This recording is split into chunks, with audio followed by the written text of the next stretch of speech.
So I have this friend on um, online who is like crazy about UFOs. Like like always posting, we're not alone, and I want to believe, and all of these like UFO things that are just like crazy, like really crazy.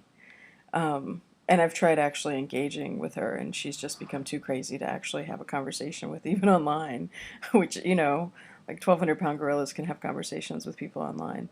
And, uh, she was like, well, there are UFOs. And I said, well, we are on a big rock hurtling through space. So can we identify everything in the sky? No. There's no way we can identify everything flying around as we hurl through space. There's just no way. So of course there are UFOs. Absolutely there are UFOs. And you know, what's next? Like once you agree, once you say like there are UFOs, because their whole argument is about whether or not they can get you to agree to the fact that there are unidentified flying objects on a big rock hurtling through space in a universe that we know virtually nothing about. Yes, we have not been able to identify. We have not been able to identify so many things. We usually things go extinct before we actually like can come up with a name for them at this point.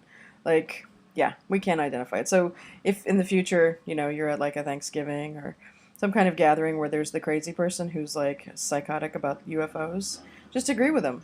Just be like, of course there's UFOs. And then they just deflate, because then like that's all they want. They just want someone to say, yes, there are UFOs. Of course, there are unidentified flying objects. And one of the other things is, um, these are just random thoughts. I can't believe that we built the internet. Like, I can't believe we built the capacity to communicate with each other this quickly and efficiently and beautifully, with all these colors and sounds and happening in real time, and these photographs from space. And I mean, we have more access to more information than we ever have at the touch of a button in the history of humankind. Really, the number one reason we use the internet is to watch other people have sex. Like, that we built an entire network of fiber optics, and all of these ones and zeros, and all of this information and all of these pictures and all of this information, but really we just want to watch other people fucking each other. Like, you know I have many times said we're just monkeys who can talk, and drink, and build the internet and shoot at people, which to me does not necessarily mean that we're that cool. It means that we're that crazy. I mean, good lord. We could have built the internet for some other reason, but the number one reason is still pornography. And I think it's also, I think because it takes away the human element. The face to face stuff where you actually see people reacting and their micro expressions, and like 70% of communication is actually face to face. It's actually nonverbal when we're face to face, and we've, we have all this capability of interpreting other people's faces, and because we're faceless now, our real time facial expressions, it's actually kind of turned everyone who uses the internet into a troll. I mean, I've done it. I've definitely said things, snarky things to people online that I would never say to their face. Well, maybe I would say it to their face, but it's still pretty snarky.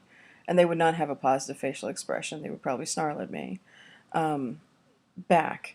So, but it's like turned us all into like these sort of trolls that just like hover over our computers and go between like sniping at each other and watching porn, which is really gross. I think in a lot of ways, the internet hasn't been a good thing.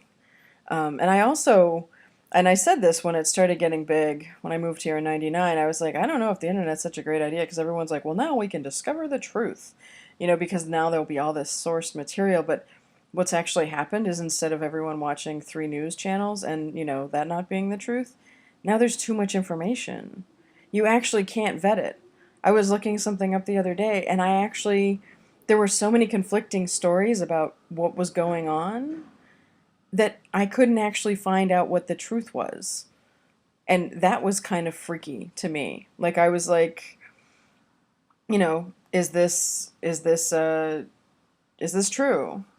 And it was whether or not someone had died, and there was like equal amounts of things saying that this person had died and equal amount of things saying this person had not died, and it was all a hoax. And I was like, okay, I just want one answer. I just want like those sweet notes that you passed in the fourth grade. Like, do you like me? Yes, no, maybe. Like, I just want one answer. I just want yes.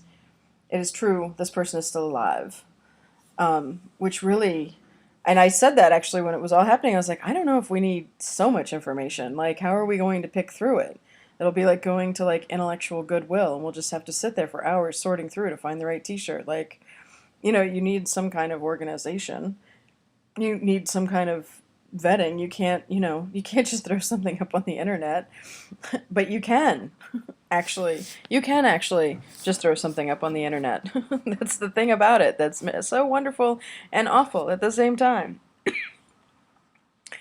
And here's another random thought. After 40, you actually can't, like, you have, and I think this is true more for women because we've just put up with more bullshit for longer. Like, you just like run out of serotonin, and you actually can't not tell the truth. You're like, ah, I know what's gonna happen.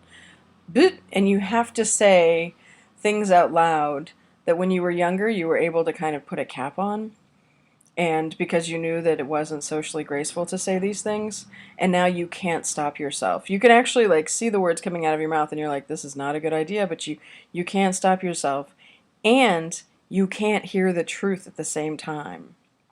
So it's this great combination of having, the curse of having to speak the truth and not be able to hear it. Like, if anybody says anything, like, me and everyone I know is so sensitive now, it's ridiculous.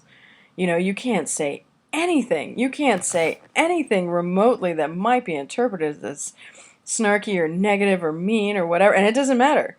It doesn't matter what it is. It could be like something really like, you know, watch out for that ball coming towards your head, and they're like, are you saying that I've made poor decisions in my life that have led me to something hitting me in the head? Are you saying there's something wrong with my decision making process? Are you saying there's something wrong with me?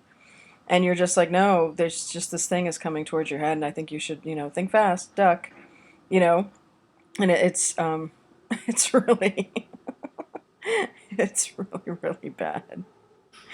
And the last the last thing that I wanted to address is there's like a trend with men saying they have to babysit when they're watching their own children.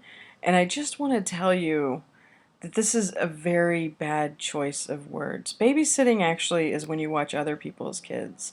When you watch your own kids, it's actually called parenting. And you don't get paid for it, and you don't get credit for it like you do babysitting. Babysitting, there's an exchange for money for your time. Parenting, you get to have influence on a permanent person on the planet. Go you! Isn't that great? That's why you had the kid. It's called parenting.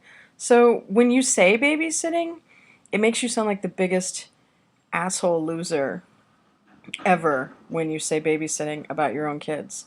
Like you're in denial that they're yours, or you're in denial that there's parenting, or I mean, do you call it babysitting when your wife watches the kids?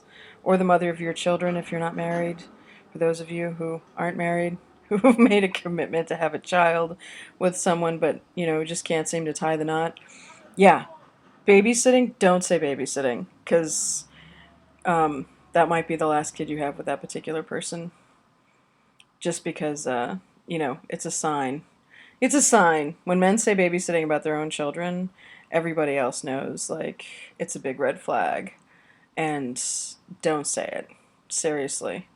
Seriously.